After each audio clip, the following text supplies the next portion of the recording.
খণ্ড ২ শুরু করি। ভালো করে শুনবেন। প্রতিটি দেশের সমগ্র ভূখণ্ডকে এক কথায় পরিচয় দেবার জন্য বিপরীত মেরুর দুটি জায়গার নাম ব্যবহার করার প্রচলন আছে। যেমন বর্তমানে ভারতের ক্ষেত্রে বলা হয় কাশ্মীর থেকে কন্যাকুমারী, আর আমরা বাংলাদেশিরা বলি টেকনাফ থেকে তেঁতুলিয়া। কেউ যদি বলে আমি কাশ্মীর থেকে কন্যাকুমারী চষে বেরিয়েছি এবং টেকনাফ থেকে তেঁতুলিয়ার কিছু দেখাই বাকি নেই আমার, তার মানে এটিই বুঝবেন আপনি যে পুরো দেশ এবং পুরো জাতিগোষ্ঠীর প্রায় সবটাই তার নখদর্পণে। আশা করি বোঝাতে পেরেছি টেকনাফ থেকে তেঁতুলিয়া বা কাশ্মীর থেকে কন্যাকুমারী কেন বলা হয়।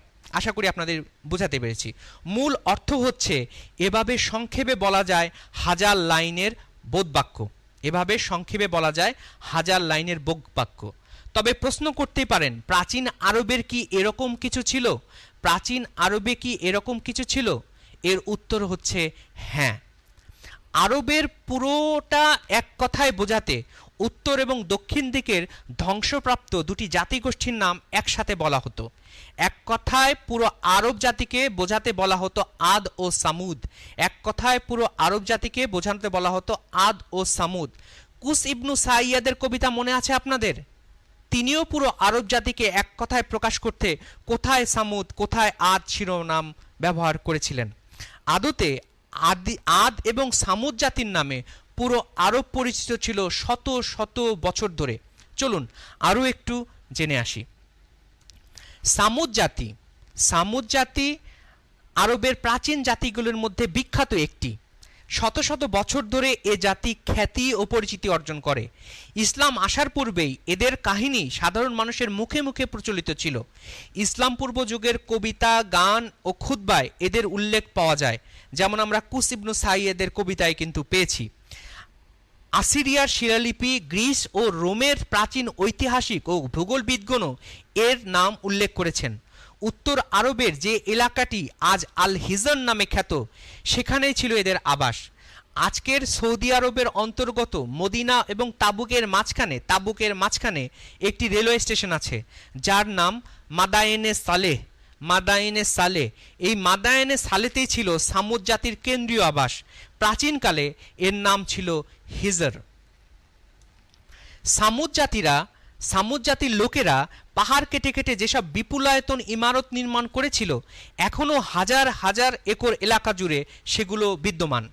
এসব দেখে আন্দাজ করা যায় একসময় এই নগরীর জনসংখ্যা ছিল ৪-৫ লাখের কাছাকাছি।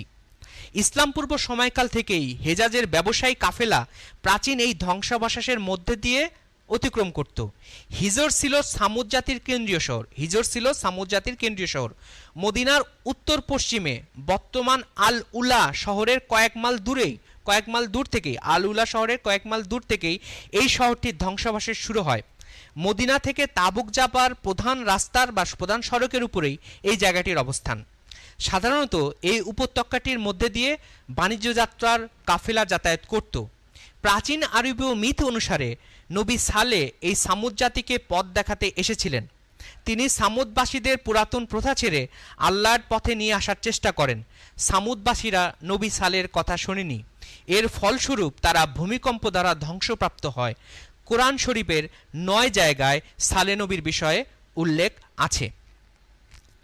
পুরো আরবের সবচেয়ে বিখ্যাত জাতি ছিল দক্ষিণ দিকের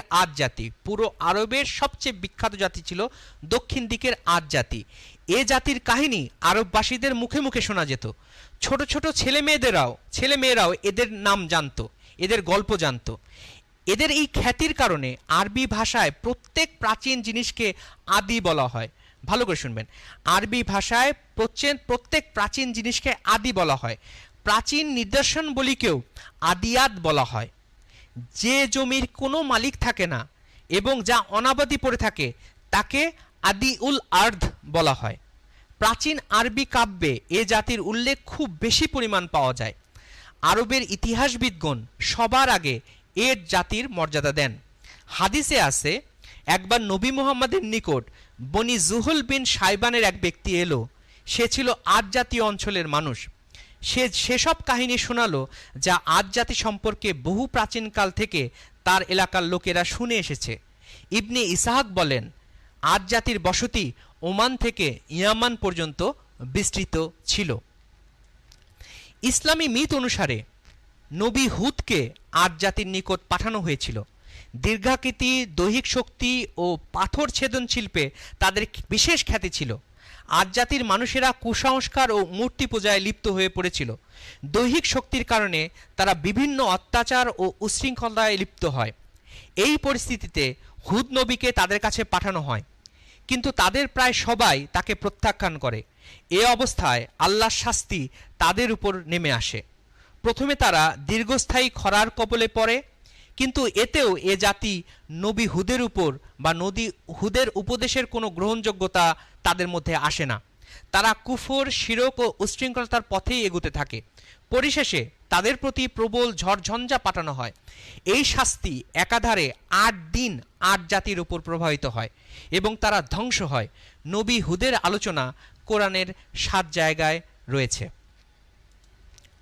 ইসলাম পূর্ব আরবের গল্প, গাথা, মিথ কতটা শক্তিশালী ও বহুল প্রচলিত ছিল তার আলোচনা সাধারণত কোনো মুসলিম বিশেষজ্ঞ করেন না। কোরআন, হাদিস ও ইসলামে যেসব গল্প স্থান পেয়েছে তার প্রায় প্রতিটির উৎপত্তি প্রাচীন এসব গল্পগাথা মিথকে কেন্দ্র করে। নবী মুহাম্মদ এসব গল্পগাথা মিথ নিয়ে প্রচুর জ্ঞান লাভ ও বর্ণনা করার দক্ষতা অর্জন করেছিলেন। যদি প্রতিটি ইসলামী গল্পের উৎপত্তি সূত্রের ব্যাখ্যাসহ বিস্তারিত বলতে চাই, তবে কেবল তার জন্যই ৩০টি নতুন পর্ব করতে হবে। চুপচাপ বলে রাখি, এ সংক্রান্ত কিছু কাজ গুছিয়ে রাখা আছে। চলুন সংক্ষেপে কিছু বলি। তাবুক এলাকায় শুআয়ব নবী এবং তার জাতির গল্প লোকমুখে প্রচলিত ছিল। এখানকার জনগণ চুরি ডাকাতি করত, ওজনে কম দিত, মূর্তি পূজা করত। নবী শুআয়ব তাদেরকে দিনের দাওয়াত দিলে তারা তাকে পাগল বলে হাসি ঠাট্টা তামাশা করত। পরবর্তীতে তাদেরকে বজ্রপাত দ্বারা ধ্বংস করে দেওয়া হয়। কোরআনের 11 জায়গায় শুআয়ব নবীর উল্লেখ আছে। কোরআনে সুলাইমান নবীর উল্লেখ আছে। রানী বিলকিসের কাহিনীও কোরআনে এসেছে।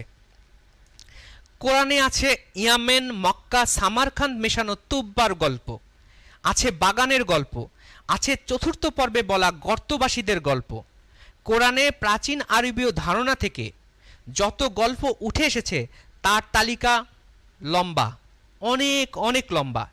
এই সিরিজের দ্বিতীয় পর্বে মধ্যপ্রাচ্যের সকল সভ্যতার এক ঝলক আপনাদের দেখিয়েছিলাম।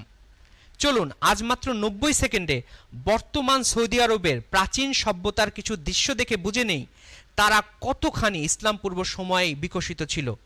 এতে এটুকু বোঝা যাবে কেন আমরা ইসলামের ভিত্তিমূলের অনেকটাই উপলব্ধি করতে সক্ষম হই না।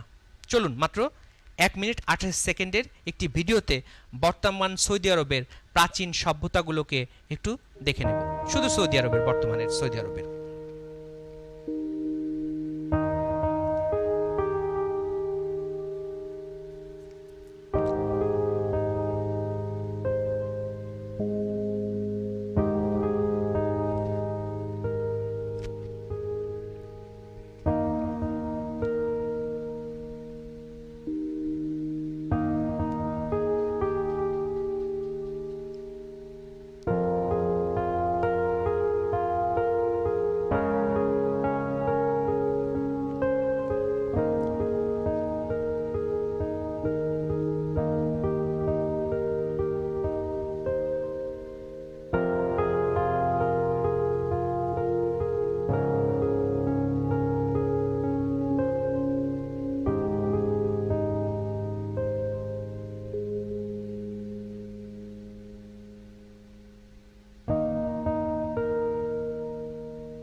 ইসলামী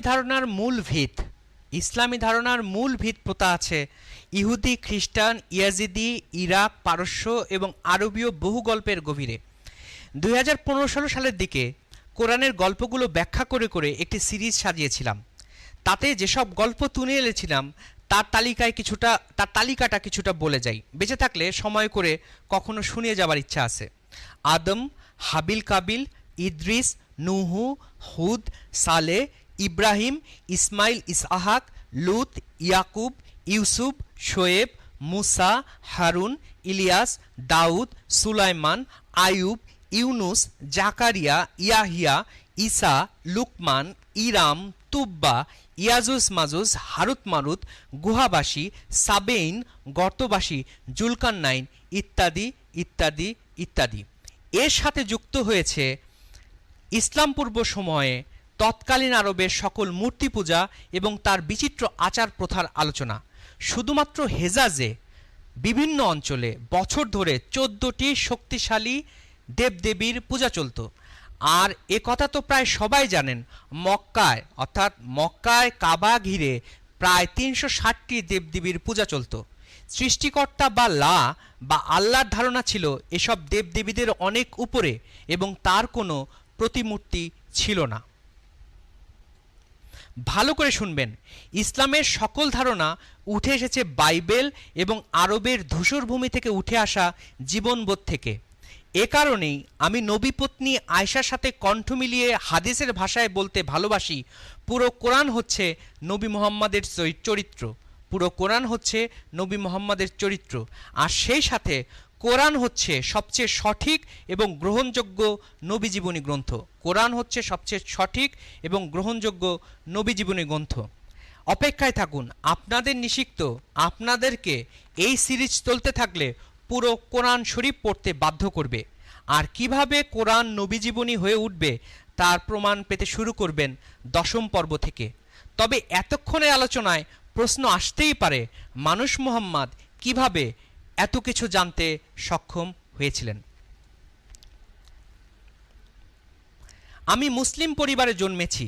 আগ্রহবশত ইসলাম নিয়ে যতটা সম্ভব উদারভাবে জানার চেষ্টা আমার জন্মগত। 10ম শ্রেণীতে পড়ার সময় বাড়ি থেকে পালিয়ে একাধিক দিন রাস্তায় আর রেল স্টেশনে ঘুমিয়েছি।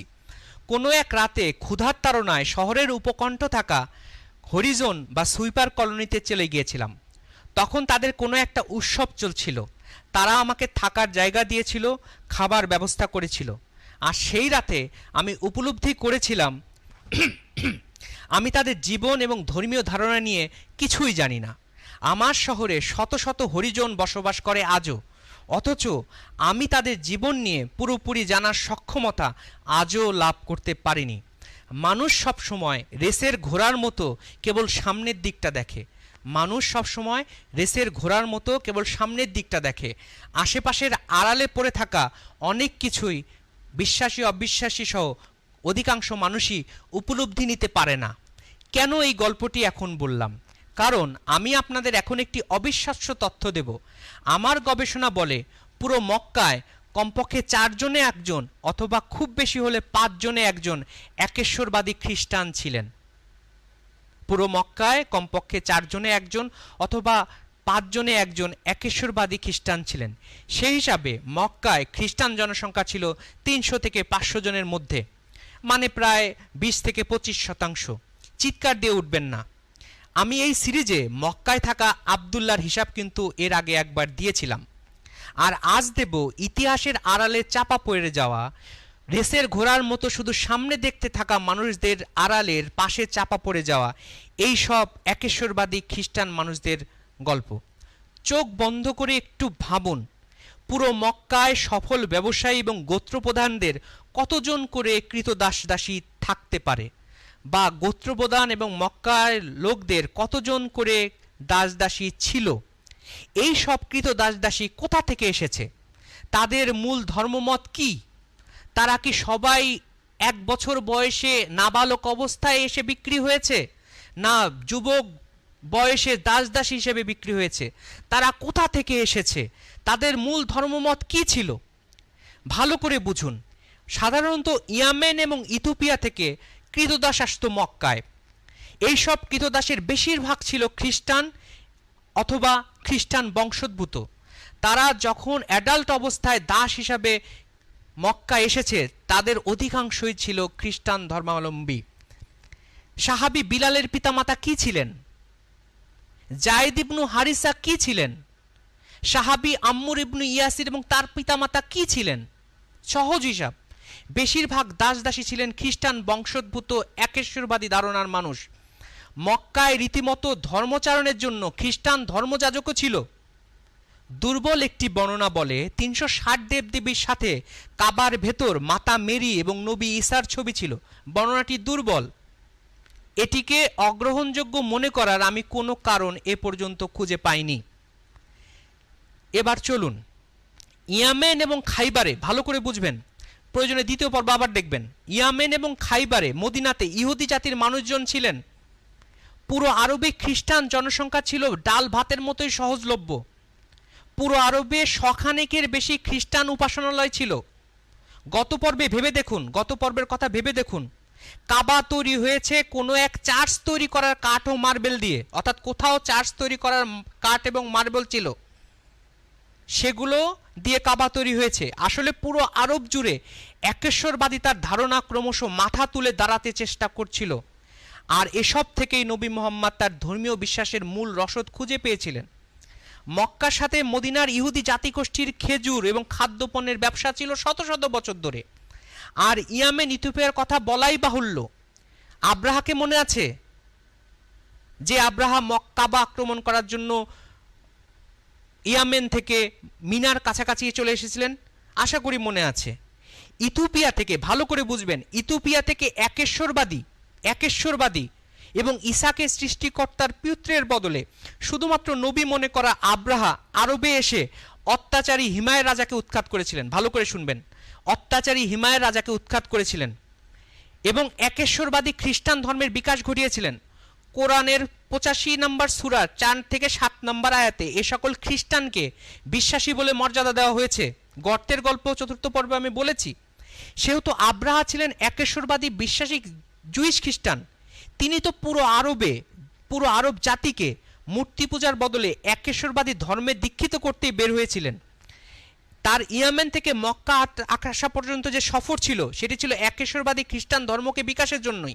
তিনি চেয়েছিলেন মক্কার মূর্তি পূজার কাবাকে ধ্বংস করে তার নির্মিত চার্চকে তিনি প্রতিষ্ঠিত করবেন, যেখানে মানুষ একেশ্বরবাদী খ্রিস্ট ধর্মের দিকে যাবে।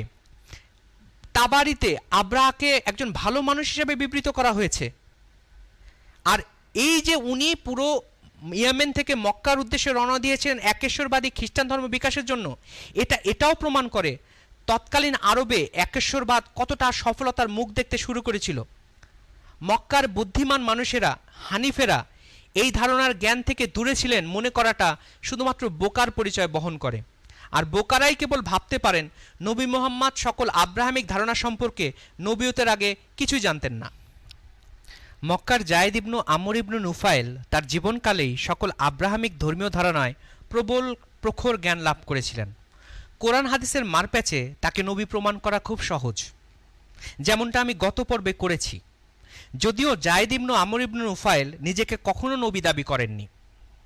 নবী হবার শতভাগ সকল গুণ থাকার পরেও সমগ্র জীবন সত্যের সন্ধানে ছুটে চলা মানুষটি অবিবেচক সময়ের কারণে সফল হতে পারেননি।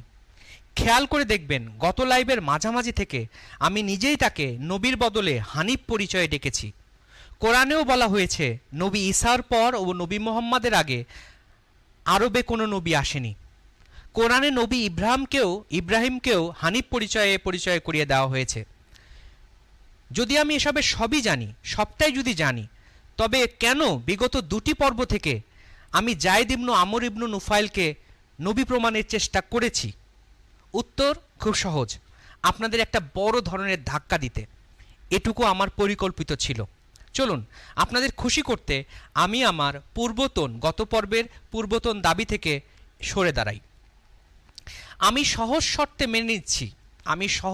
মেনে নিচ্ছি আমি নিষিক্ত বা আপনি বা কোনো রাম শাম যদুমধুর মতো পাবলিক কাউকে সৃষ্টিকর্তা প্রেরিত নবী দাবি করলেই তা সত্য হয়ে দাঁড়ায় না, এবং আমার ব্যক্তিগত বিশ্বাস দিয়ে তা প্রমাণ করাও সম্ভব নয়। মেনে নিচ্ছি আমার মতো আপনারও ব্যক্তিগত বিশ্বাসে কাউকে সৃষ্টিকর্তা প্রেরিত নবী প্রমাণের চেষ্টা বুদ্ধির পরিচয় বহন করে না।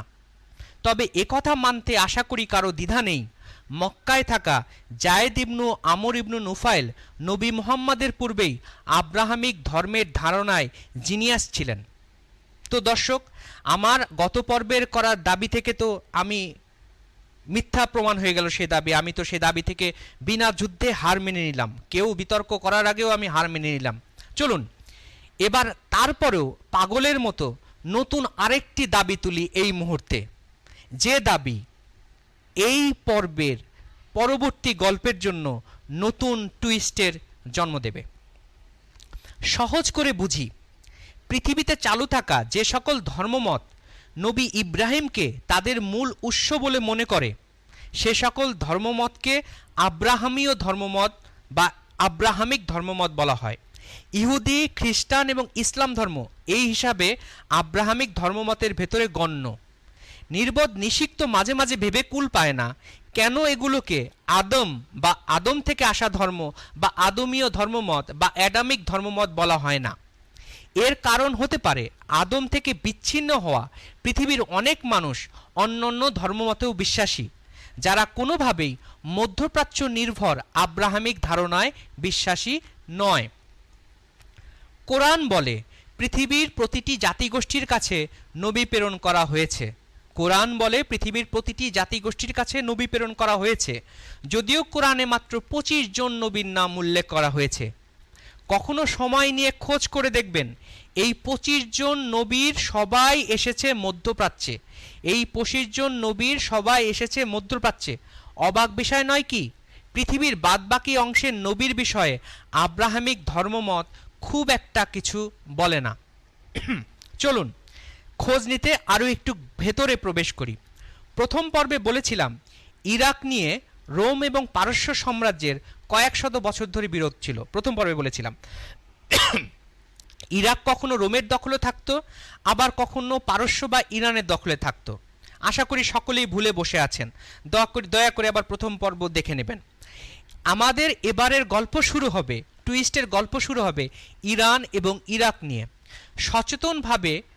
সচেতন প্রায় সবাই জানেন, সচেতন যারা তারা সবাই জানেন ইরানে জরাথুস ধর্মের প্রভাব ছিল ইসলাম আসারও 1000 বছর আগে থেকে, এবং এই ধর্মমতের মিথ বা গল্পের বিস্তার ছিল পুরো মধ্যপ্রাচ্য জুড়েই।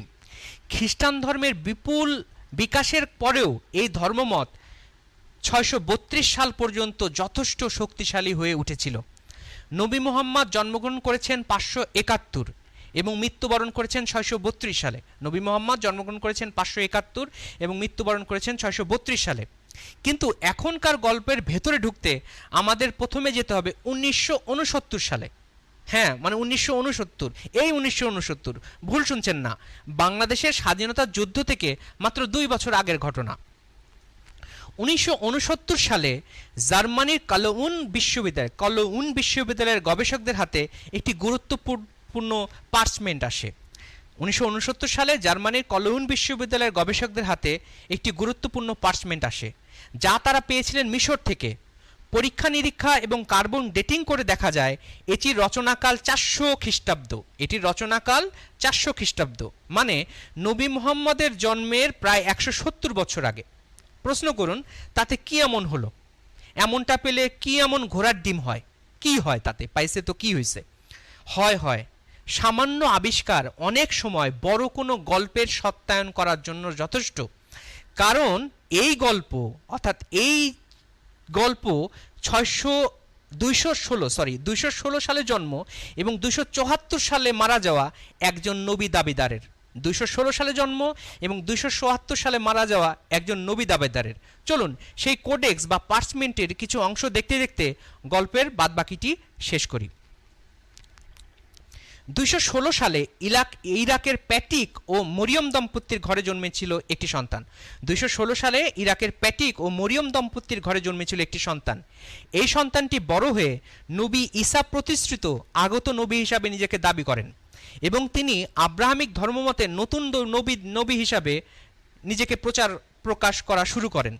তিনি তার ধর্মমত প্রচার করার জন্য পারস্য বা ইরানে আসেন এবং সেখানেই 274 সালে, ভালো করে শুনবেন, 274 সালে 57 বা 58 বছর বয়সে মারা যান।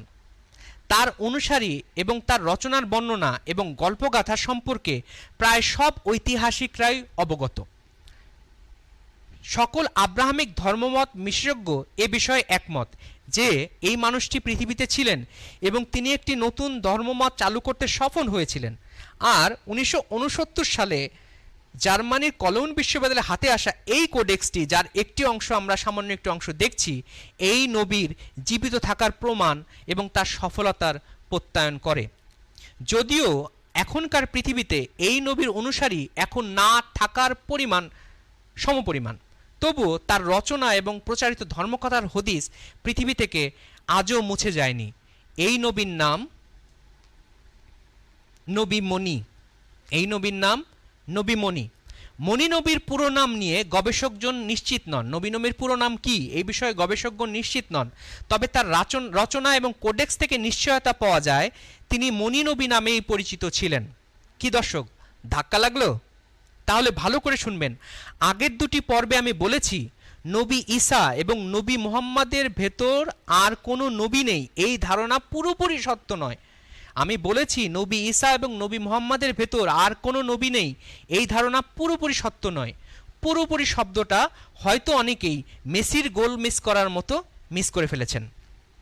এবার প্রশ্ন করতে পারেন, এতে কি ইসলামে মধ্যবর্তী নবী না থাকার দাবি মিথ্যা প্রমাণিত হয়? এতে কি ইসলামে যে মধ্যবর্তী নবী আসার দাবি নাই, এটি কি মিথ্যা প্রমাণিত হয়? এর উত্তর হয় না। তবে কেন হয় না, অর্থাৎ ইসলামে মধ্যবর্তী কোনো নবী নেই, কেন হয় না সেটুকু বোঝার জন্য আমাদের আরও গল্প শুনতে হবে।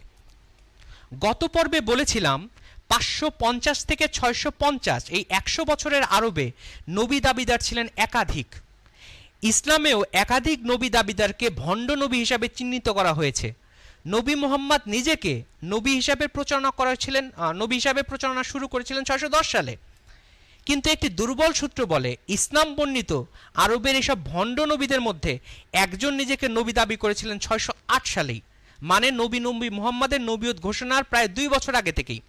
কিন্তু যেহেতু বিষয়টি বিতর্কিত এবং সূত্রটি খুব দুর্বল, আর আমারও এই বিষয়ে প্রবল সন্দেহ আছে, তাই বিস্তারিত সেদিকে বলাটাকে সঠিক বলে আমি মনে করছি না বলে বাদ দিচ্ছি।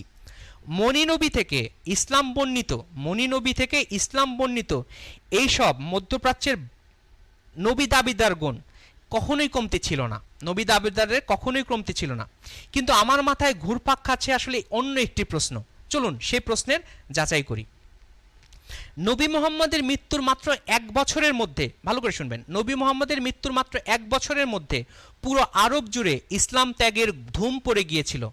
প্রায় 60% মুসলিম আরও আগের প্যাগান ধর্মমতে ফিরে গিয়েছিলেন।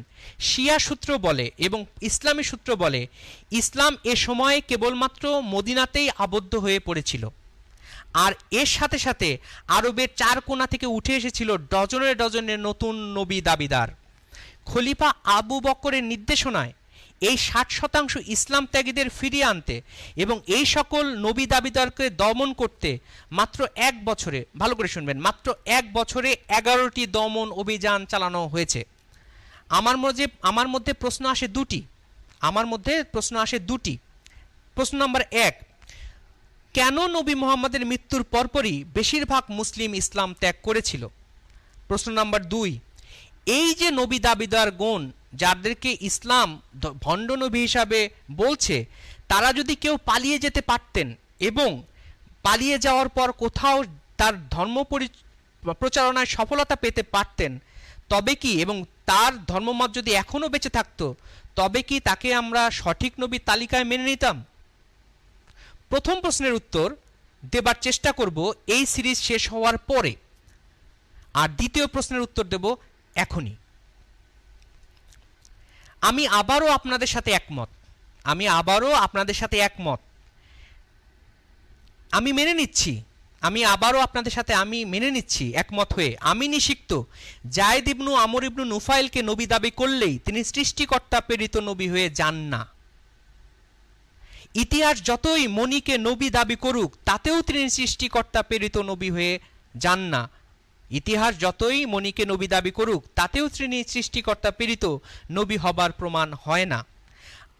আরবের বিলুপ্ত নবী দাবিদারগণ সফলও যদি হতেন, তাতেও তাদের সৃষ্টিকর্তা প্রেরিত নবী হবার কোনো গ্যারান্টি দেওয়া সম্ভব নয়। সহজ উত্তর, আমার দাবি, ইতিহাসের দাবি, অথবা কেউ সফলতা পেলেই তাকে সৃষ্টিকর্তা প্রেরিত নবী মেনে নেওয়াটা দুর্বল মস্তিষ্কের পরিচয় বহন করে। আশা করি আপনারা আমার সাথে এ পর্যন্ত এ বিষয়ে একমত। আর এটাও সত্য আলোচ্য, নবী দাবিদারকে কেউই কিন্তু সফলতার মুখ দেখতে পাননি। আচ্ছা, আবার একটা প্রশ্ন করুন, কেউ যদি দারুণ সফল হতেন, কোনো নবী দাবিদার যদি দারুণ সফল হয়, তবে কি তিনি নিরপেক্ষ দৃষ্টিতে সৃষ্টিকর্তা প্রেরিত নবী হবার যোগ্যতা পেতেন? অর্থাৎ কেউ নবী দাবিদার যদি সফলতা পায়, তবে কি তিনি সৃষ্টিকর্তা প্রেরিত নবী হবার যোগ্যতা পেতেন? সফলতাই কি সত্যের মাপকাঠি? সফলতাই কি সত্যের মাপকাঠি? চলুন আরও যাচাই করি। আব্রাহামিক ধর্মগুলোর একটি বিষয় আমাকে খুব মজা দেয়। ইহুদিরা প্রতিশ্রুত নবীর অপেক্ষা করেছে, কিন্তু ঈসাকে নবী হিসাবে স্বীকার করেনি। খ্রিস্টানরা প্রতিশ্রুত নবীর অপেক্ষা করেছে, কিন্তু নবী মুহাম্মদকে নবী হিসাবে স্বীকার করেনি। মুসলিমরা প্রতিশ্রুত ইমাম মাহাদির অপেক্ষা করছে, কিন্তু কাদিয়ানীদের দাবি স্বীকার করেনি। সহজভাবে বুঝুন, সহজভাবে বুঝুন। সফলতা পাওয়া কোনো আব্রাহামিক ধর্মমত, সফলতা পাওয়া কোনো আব্রাহামিক ধর্মমত তারপরে আসা কোনো আব্রাহামিক ধর্মমতকে স্বীকার করেনি। তবে সকল সফল আব্রাহামিক ধর্মমত তাদের আগে আসা আব্রাহামিক ধর্মমতগুলোকে সম্মানের সাথে স্বীকার করেছে। এর সাথে একটি কথা অবশ্যই বলা দরকার, কোনো সফলতাই নবী দাবি বা সৃষ্টিকর্তা প্রেরিত সঠিক নবী প্রমাণের জন্য যথেষ্ট হতে পারে না। কারণ নবী মুহাম্মাদের পরেও, ভালো করে শুনবেন, নবী মুহাম্মাদের পরেও পৃথিবীতে সফল নবীর দাবিদার আছেন। অনেকেই আমার অডিও লাইভ আঁকা বাহা বাঁকা শুনেছেন, না শুনলে শুনে নেবেন। আমরা এখন দেখছি হোসাইন আলী নুরি বা বাহাই ধর্মের প্রতিষ্ঠাতা বাহাকে। ওনার নাম হচ্ছে হোসাইন আলী নুরি বা বাহাই ধর্মের প্রতিষ্ঠাতা বাহাকে। আমাদের বিগত 3 পুরুষের জীবনকালেই তিনি পৃথিবীর একজন সফল আব্রাহামিক নবী হিসাবে পরিণত হয়েছেন এবং যার অনুসারী পুরো পৃথিবী জুড়ে বেড়ে চলছে। তিনিও, ভালো করে বুঝবেন, তিনিও তার আগে আসা সকল নবীকে স্বীকার করেছেন এবং নতুন মাত্রা এনে তিনি বলেছেন প্রতি 1000 বছর পর পর সৃষ্টিকর্তা পৃথিবীতে নতুন করে একজন নবী প্রেরণ করবেন, কারণ এক আইন দিয়ে 1000 বছরের বেশি চলা সম্ভব নয়। তিনি যে নতুন মাত্রাটা দিয়েছেন তার ধর্মপ্রচারে, সেটি বলেছেন যে প্রতি 1000 বছর পর পর সৃষ্টিকর্তা পৃথিবীতে নতুন করে একজন নবী প্রেরণ করবেন, কারণ এক আইন দিয়ে 1000 বছরের বেশি চলা সম্ভব নয়। কি বুঝলেন এতক্ষণে লম্বা আলোচনায়? আগেই বলেছি আজকের পর্বটি হজম করা জটিল হবে। তো যা বলছিলাম, নবী দাবি করা সহজ, কিন্তু তার সঠিকতা যাচাই বাছাই করা খুব জটিল একটি বিষয়। আমি দাবি করতেই পারি আমি সৃষ্টিকর্তা প্রেরিত নবী, কিন্তু সেটি কিভাবে আপনারা যাচাই করবেন? কেউ দাবি করতেই পারে সে সৃষ্টিকর্তা প্রেরিত নবী, সেটি কিভাবে যাচাই করতে পারেন? ইতিহাস দাবি করতেই পারে কেউ সৃষ্টিকর্তার প্রেরিত নবী, সেটি কিভাবে যাচাই করবেন? কেউ যদি টিকে না থাকে, তাকে যদি সৃষ্টিকর্তা প্রেরিত নবী না বলা হয়, সেটি আপনারা কিভাবে যাচাই করবেন? কেউ যদি সফলভাবে টিকে যায়, তাকে কিভাবে আপনারা সৃষ্টিকর্তা প্রেরিত নবী দাবি করবেন? এমনকি কারো অপার সফলতাও সৃষ্টিকর্তার নবী হিসাবে দাবির সঠিকতা প্রমাণ করে না। আশা করছি এখন যারা দেখছেন সকলেই নিরপেক্ষতার সাথে আমার সাথে একমত। হয়তো এই একমত হবার বড় কারণ বৃহৎ এবং যুগান্তকারী দাবি প্রমাণের জন্য, ভালো করে শুনবেন, বৃহৎ এবং যুগান্তকারী দাবি প্রমাণের জন্য বৃহৎ এবং যুগান্তকারী প্রমাণও সামনে আসতে হয়। আবার শুনবেন, বৃহৎ এবং যুগান্তকারী দাবি প্রমাণের জন্য বৃহৎ এবং যুগান্তকারী প্রমাণও সামনে নিয়ে আসতে হয়। সে যেই হোক না কেন, সর্বগ্রহণযোগ্য বৃহৎ এবং যুগান্তকারী প্রমাণ ছাড়া কোনো সফল বা অসফল দাবি গ্রহণ করা অন্ধত্বের পরিচয় বহন করে। আশা করি এতক্ষণে আপনারা সবাই এ বিষয়ে আমার সাথে একমত হতে বাধ্য। যদিও কারো মাথায় ন্যূনতম বুদ্ধি থাকে, চিন্তা চেতনায় যদি সে প্রতিবন্ধী না হয়, বিশ্বাসী অবিশ্বাসী, মুসলিম অমুসলিম সকলেই আমার সাথে একমত হতে বাধ্য। কিন্তু এই সহমত যদি আপনারা হন, এটি কিন্তু একটি বড় প্রশ্নের জন্ম দেয়। আর সেই প্রশ্নটি হচ্ছে, একজন সফল আব্রাহামিক আরবীয় নবী নবী মুহাম্মদ যে সৃষ্টিকর্তা প্রেরিত সত্য নবী, তার বৃহৎ এবং যুগান্তকারী প্রমাণ কি? আপনি মুসলিম ঘরে জন্মেছেন, আমি মুসলিম ঘরে জন্মেছি বলেই তিনি সত্য নবী, আর পৃথিবীতে যারা মুসলিম ঘরে জন্মনি বা যারা অমুসলিম ঘরে জন্মেছেন তারা তাকে বলবেন মিথ্যা নবী। এটি কোনো প্রমাণ হতে পারে না, এটা তো কোনো প্রমাণ হতে পারে না। আপনি অন্ধবিশ্বাসভাবে মুসলিম ঘরে জন্মেছেন বলেই বলছেন তিনি সত্য নবী, আর যারা অমুসলিম অন্য ধর্মে জন্মেছে তারা বলছেন তারা মিথ্যা নবী। এটি কোনো পক্ষ থেকেই কোনো প্রমাণ হতে পারে না। সত্যকে এভাবে যাচাই করে শুধু তারাই যারা বলে বিচার মানি কিন্তু তালগাছটা আমার, যারা বলে বিচার মানি তালগাছটা আমার। আমি যেহেতু এই সিরিজটি নিরপেক্ষভাবে করতে চাই, তার জন্য আমি কোনো পক্ষ থেকেই এই সিরিজে কোনো কথা বলবো না, এবং আমি বিচার মানি তালগাছ আমার টাইপের নির্বোধ হতে পারবো না। তাই এই সিরিজে আরবের এই সফল নবী মুহাম্মদকে নিয়ে যেহেতু শুরু করেছি এই সিরিজটি, এ কারণে সিরিজের শেষ পর্যন্ত নিরপেক্ষতার সাথে আমরা বৃহৎ এবং যুগান্তকারী প্রমাণের সন্ধান করতেই থাকব, এবং সিরিজ শেষে সবাই যার যার মতো আপনার নিরপেক্ষতায় আপনি নিজের সত্যটা নিজের মতো করে উপলব্ধি করতে পারবেন। কিন্তু এই প্রমাণ করার চেষ্টা একটি বড় জটিলতা আছে। এই যে প্রমাণ করতে চাচ্ছি, এই প্রমাণ করার চেষ্টা একটি বড় জটিলতা হচ্ছে, আর তা হচ্ছে এই প্রমাণটা আমরা করব কিভাবে। কিভাবে আমরা নবী মুহাম্মদকে যাচাই করব? তিনি তো 1400 বছর আগেই গত হয়েছেন। তাকে নিয়ে আমরা কিভাবে নিরপেক্ষতার সাথে একেবারে মিডিল পয়েন্টে থেকে, না মুসলিম না অমুসলিম, না বিশ্বাসী না অবিশ্বাসী, না হিন্দু না খ্রিস্টান, না আস্তিক না নাস্তিক না হয়ে নিরপেক্ষ দৃষ্টিতে তাকে যাচাই করতে পারবো? কিভাবে পারবো? 1400 বছর পেরিয়ে গেছে। কোথায় যাব? কার কাছে যাব? কোনটা মানবো কোনটা মানবো না? নিষিদ্ধের কথা মানবো না মানবো না? না নিষিদ্ধ থেকে যারা বিরোধিতা করছে তার কথা মানবো? বড় বড় হুজুরদের কথা মানবো নাকি কোনো তাফসির কারকের কথা মানবো? কার কথা মানবো? কার কাছে যাব? কিভাবে সত্যটাকে আমরা উপলব্ধি করব? জীবনের এ চিন্তা আমাকে কুরে করে খেয়েছে বছরের পর বছর। জীবনের সকল সুখ, অর্থ, গাড়ি বাড়ি, নারী সন্তানের সকল চাহিদাকে বিসর্জন দিয়ে আমি নিষিদ্ধ কেবল এই একটি প্রশ্নের উত্তর পেতে হাজার হাজার মাইল ছুটেছি। সকলকে বঞ্চিত করেছি শুধুমাত্র এই প্রশ্নের উত্তর পেতে। অন্ধকার রাতে মোমবাতি জ্বালিয়ে নিজের আঙুল পুড়িয়ে বুঝতে চেষ্টা করেছি জাহান্নামের আগুনের তাপ আমি সইতে পারবো কিনা। মাঘের মাসে শীতের রাতে দরদর করে ঘেমেছি, কিন্তু যাচাই করার নিরপেক্ষ কোনো উপায় খুঁজে পাইনি। যার কাছে গেছি সে হয় অন্ধবিশ্বাস করতে বলেছে, অথবা বলেছে মিথ্যা হিসেবে, সব মিথ্যা হিসেবে মেনে নাও। কোনো হুজুরের কাছে গিয়েছি, বলেছে এগুলো বিশ্বাস করতে হবে, প্রশ্ন করা যাবে না। কোনো নাস্তিকের কাছে গিয়েছি, সে বলেছে এগুলো সব ভুয়া, অন্ধভাবে মেনে নাও। কিন্তু আমি কোনো উত্তর পাচ্ছিলাম না। এভাবেই চলছিল দিনের পর দিন, বছরের পর বছর। তারপর কোনো এক রাতের শেষের দিকে আমার অবচেতন মন আমাকে খুঁজে দেয় প্রশ্নের উত্তর পাবার সঠিক রাস্তার সন্ধান। এই সিরিজটি আমার সেই সঠিক রাস্তার পথেই, যেটি আমি পেয়েছি সেই পথেই আপনাকে হিন্টস দেওয়ার চেষ্টা করছে। কিন্তু কি সেই পথ? কি সেই পথ? সেই পথ হচ্ছে আমরা সবাই নিরপেক্ষভাবে ইসলামের সকল মূল তথ্যসূত্র যাচাই করব, নিরপেক্ষভাবে। মুসলিম ঘরে জন্মেছেন বলে অন্ধভাবে মেনে নেবেন না, অমুসলিম বা নাস্তিক হয়েছেন বলে যাচাই ছাড়া উপেক্ষা করবেন না। এই সিরিজের শেষ মিনিটে আমি প্রমাণ করব বেশিরভাগ বিশ্বাসী অবিশ্বাসী একই মুদ্রার এপিঠ ওপিঠ মাত্র।